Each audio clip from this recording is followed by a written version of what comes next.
What I have listed here, to a greater or lesser extent, are behaviors that every male friend of mine has at some point been guilty of. It's just a culture. Yes, because all men are guilty of being human, it would seem.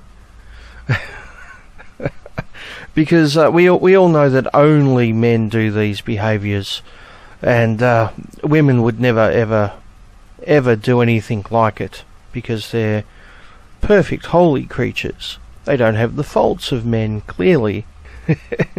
and clearly men only do these things as a form of oppression towards women. Every time a man doesn't ask a self-entitled university feminist about her art project, it's the patriarchy oppressing women. And, to be fair, in every situation there is a flux of power. We are all at once powerful and powerless, and sometimes some women seize some of their power to say no, I will not tolerate this anymore. Sometimes they do this by opting out of social environments where they know they'll have to encounter consistent casual sexism. See also, women's lack of participation in masculine professions. Sometimes they do this by arming themselves against it with rage. So why are cute, nice, educated guys chauvinists?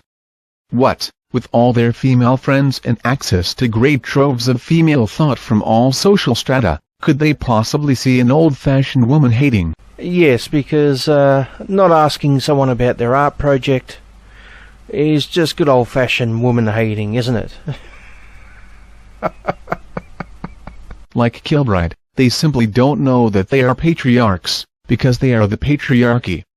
And the patriarchy is invisible. Or maybe he's not the patriarch, he's a very naughty boy. Gloria Steinem wrote, since most men have only experienced female power in their childhoods, they associate it with the time when they themselves were powerless. This will continue as long as children are raised almost totally by women, and rarely see women in authority outside the home. When women express their frustrations in a way that is proportional to their subjugation, which is to say socially justified, these gorgeous, man-bun feminist men just hear the wrath of their inconsolable mothers the time they shat in someone's shoe, a frightful thing, when you're a child. I'd like to borrow another criticism from American race politics. Basically, if as a woman I am to spend my life burdened with sexism, I'd rather the perpetrators be upfront about it. The wolf in sheep's clothing has got to go. The current focus on the masculine bodies which are culpable for violence against women are usually coded as working class, including MRAs, migrant or people of color, often coded as Muslim or Aboriginal. The violence we talk about has to be, for fairly sound reasons, given the origins of our legal system, demonstrable. But there's a lot swept under the rug when a classed or racialized other is responsible for visible violence. What about the invisible attitudes that assures that men have dominion over women? And finally we get to the bit about men's rights activists. And for some strange reason she associates us with the working class. Now I think it was either very late last year or very early this year, I started to see this claim sneak into articles here and there. I think even Jeff Charlotte from GQ made a similar claim, if my memory serves me correctly. And basically what the claim was, that MRAs are basically working class men who have found themselves unemployed because of the economic downturn, and instead of I don't know, placing the blame on capitalism or whatever, they blame women and hate women for some strange reason. Well, there's a lot of problems with this argument. First of all, not all MRAs are working class. Yes, some MRAs are working class, but you couldn't say that all MRAs are working class. So to associate us just with the working class is foolish. And of course the reasoning behind this claim that we're just blaming women because we've lost their jobs or something is just ludicrous. and shows complete ignorance of our claims and our movement and what we're about. And of course that last sentence, what about the invisible attitudes that assures that men have dominance over women? Yeah, once again, this includes things like not asking her about her art project. Apparently that's somehow men dominating women. In mass media, the current feminist focus on men's rights activists disturbs me, not because my sympathies lie with MRAs, but because MRA logic is the extreme outcome of mainstream culture. I would ask what the fuck she means by MRA logic is the extreme outcome of mainstream culture.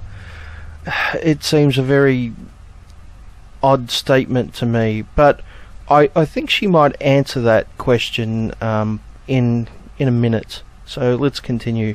This focus on other men, exemplified by Kilbride, disturbs me because it sidelines all men's complicity in sexist culture.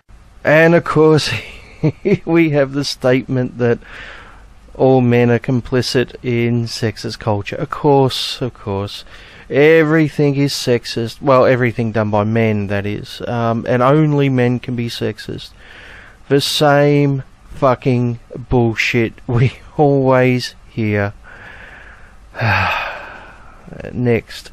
MRAs I don't want to get into too much though, because I think that the post-Marxist status of working class men as low-level, expendable cogs in the machinery of capitalism is not a good thing. That while it appalls me, I can see that disenfranchised men turning their rage against women is basically inevitable when the highest echelons of our society are demonstrably sexist.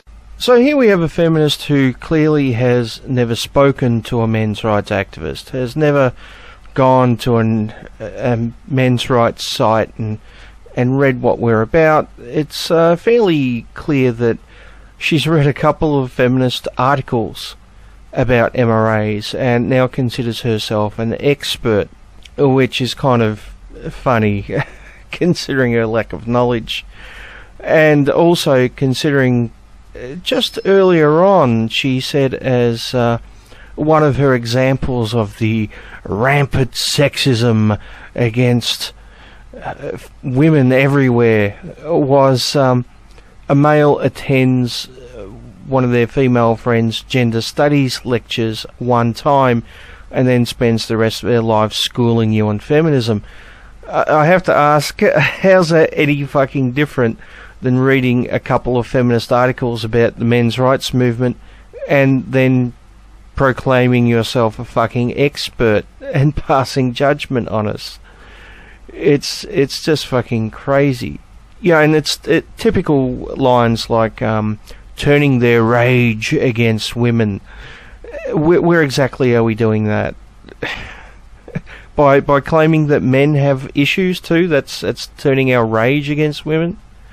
By criticising some of the sexist ideology behind feminism is somehow turning our rage against women? I can also see that it's useful for MRAs to exist because it unburdens the upper middle classes from the effects of class warfare. If dispossessed, expendable men turn on women, who are also generally expendable, they're not doing any harm to the economic regime that produced them in the first place. Don't you love it when someone who obviously doesn't have a fucking clue takes the time and effort to lecture everyone else about what an expert she is and how they're all wrong? Oh, jeez. And of course, she makes the claim that women are generally expendable, which I guess is why throughout history they're the ones that have been sent off to war, right? Oh, no, hold on. That's not right. And it would also be why the majority of the homeless are in fact men, yet women have special services. Oh, hold on. That wouldn't be right either, would it? Men's violence against women costs around $15 billion to the Australian economy every year, but the burden of that cost is taken up by women. I don't have a conclusion.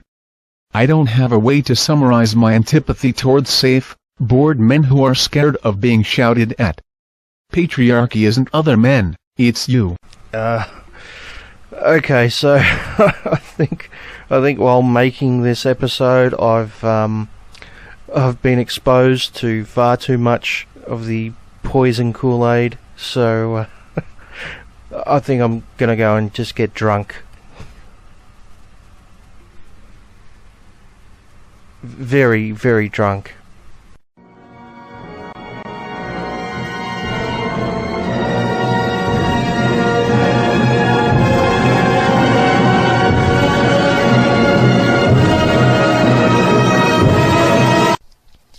Hello everyone, welcome to 3 Minute News in Under a Minute. I'm Mr. Shikaki and the clock's already started, so let's get rolling with men's rights activism. Men. Pioneers of all society, bringing us every major technological, civil, social, and spatial expansion since the beginning of time. Great people. It's actually the reason I see men's rights activist group in such a strange light. I agree with what they say, but they present men as victims. Sure, men are equally as abused as women, denied their own children, and have to pay for child support if they get raped, but it's hard to see a man as a victim. Why not fight on a different ground? If feminists want equality so much, cut off their clitoris, throw them in a soldier outfit, and tell them to storm a machine-gun-ridden island so little Timmy can grow up to vote for a president that gets rid of vet funding so he can have an easier time paying for classes that demonize them. Then when they complain, tell them to check their privilege.